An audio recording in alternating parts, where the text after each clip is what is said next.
In a post-apocalyptic world, Juliet drives through a barren land as she scavenges for anything that can help her survive. When she finds a bunch of abandoned vehicles, she inspects every nook and cranny and even checks the gas tanks, but unfortunately there's nothing useful. After watching the sea for a while, she keeps on driving and eventually stops at a gas station. With a gun in hand, she looks through all the shelves for any food to no avail. Suddenly the ceiling starts shaking and the growling of a monster known as Reaper can be heard coming from the upper floor, so Juliet immediately goes away. While driving, she gets in contact with her friend Harry, who is part of her survivor group. Juliet informs him that her battery is running low and that she'll take a shortcut to return to their base.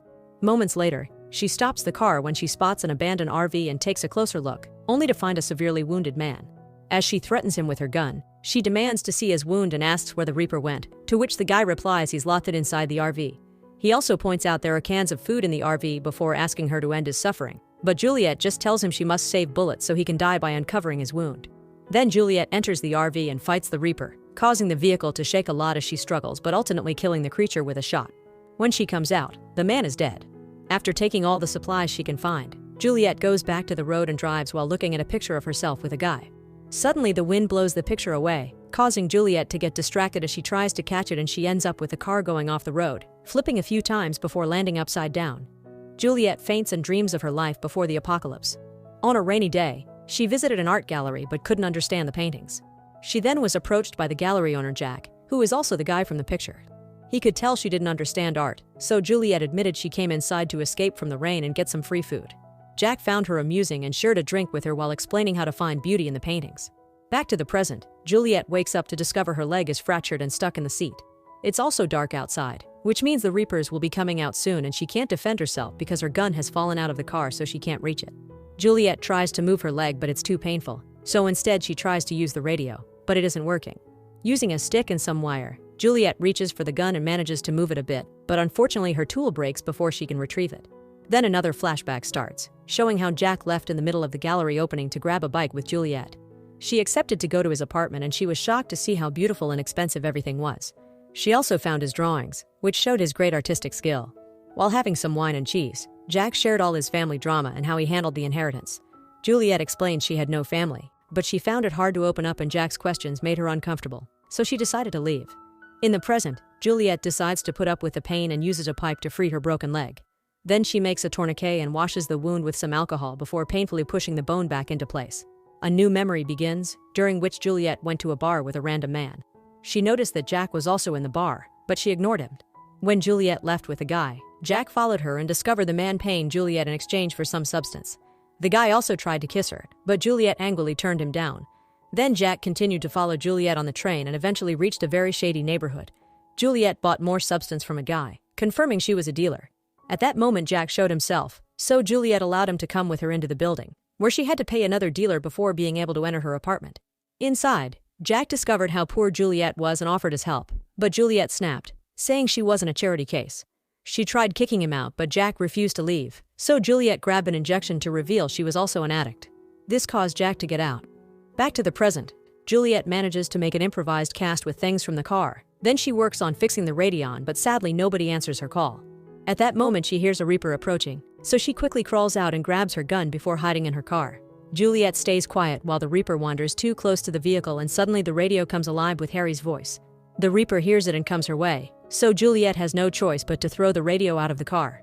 The creature finds the radio and throws it away before approaching the car, but when it's about to get inside, it hears a noise in the distance and goes away. Afterward, Juliet replaces the bullets in the gun while going through another memory. One evening, Juliet was beaten up and went to Jack's apartment for help. Jack didn't judge her or ask questions. He gently cleaned her up, tended her wounds, and left her to rest. The next morning, they had breakfast together and Juliet asked if she could go for a walk. Jack guessed she actually needed a fix, so an offended Juliet tried to leave, only to find the door locked. When Jack told her he wouldn't let her go until she was clean, Juliet got furious and started breaking Jack's things as she screamed. Jack waited for an opening and then hugged Juliet, comforting her with a kiss. In the present, Juliet finds some glow sticks and throws them outside to see if any Reapers are near. She doesn't see anyone, so she comes out and retrieves the radio. Suddenly she hears a weird noise and tenses, so she throws the glow sticks in various directions until she finds a Reaper on top of her car. Juliet immediately shoots it before rushing back into the car, where she waits for the creature to shoot again. However, the Reaper surprises her from behind by pulling the window cover off.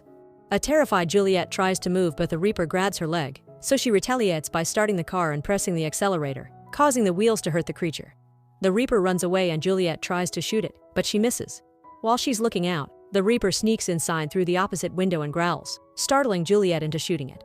After the Reaper runs away, Juliet tries to fix her radio, but her hands are shaking and there isn't any more alcohol she could use to calm down.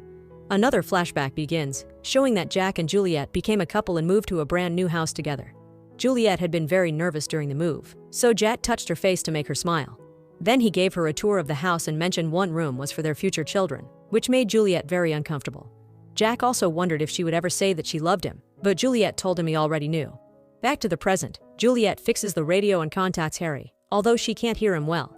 She tells him what happened and asks for help, but after Harry says something about a beacon, the connection is lost. Juliet searches the car and finds a box with a beacon, so now she'll have to read the manual to activate it. As she works, she thinks about the day she discovered she was pregnant.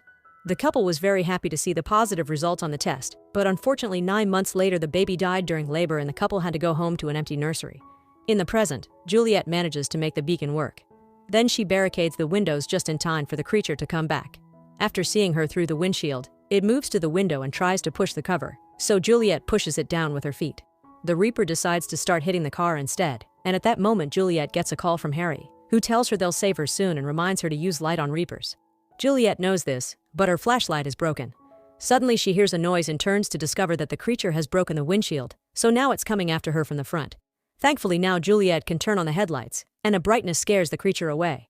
Afterward Juliet calls Harry, who is bad news. They will not rescue her until sunrise because it is too dangerous to go out that far at night.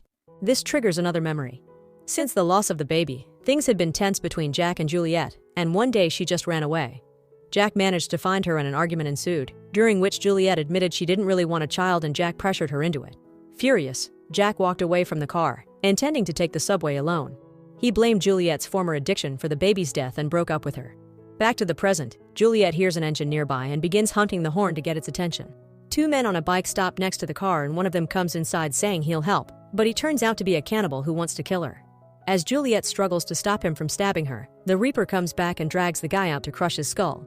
The friend immediately leaves on the bike and Juliet watches the Reaper feed on the body. Another flashback reveals that after the argument, Juliet went to a bar to get drunk and ignored all the calls she kept getting from Jack. At that moment she saw on TV that there was a chemical attack at the subway station, which killed over 30 people. Then she got a call from an unknown number telling her that Jack was hurt during the attack, so she fled to the hospital. The Juliet in the present grabs her gun and considers self-deleting, but the memories keep going.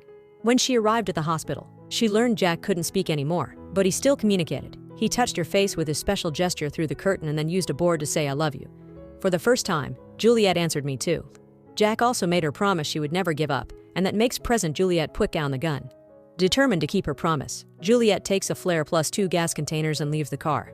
She proceeds to douse a container with gas and then lights the flare, waving it around to get the Reaper's attention. When the creature starts approaching her, Juliet walks backward and waits for the Reaper to reach the container to shoot it, causing an explosion. However, the Reaper runs away just in time. Juliet looks around to find it, but the creature suddenly appears behind her and makes her drop the gun. Terrified, Juliet pushes those skinny arms away and goes back into the car, only for the Reaper to grab her wounded leg and make her bleed. As Juliet desperately reaches for her gun, the Reaper pulls her out of the car and throws her to the ground. Then she shoots the creature twice, making it fall. Once the creature stops moving, Juliet cries and remembers the day she went back to the hospital only to discover they took Jack away because he died, causing her to have a breakdown. In the present, the morning finally comes and the Reaper starts moving, but Juliet is out of bullets. Suddenly the creature climbs on top of her, but instead of attacking, it gently touches her face, making her realize this is Jack. This triggers a memory about the day they met. Jack talked about fate bringing people together, and to prove his interest, he closed the gallery to leave with her. In the present, Juliet hugs Jack while finally telling him that she loves him. After putting a new bullet in the gun, she pushes their heads against each other to end things and go into the afterlife together. Make sure to subscribe and turn on notifications so you can watch more videos like this. Thanks for watching.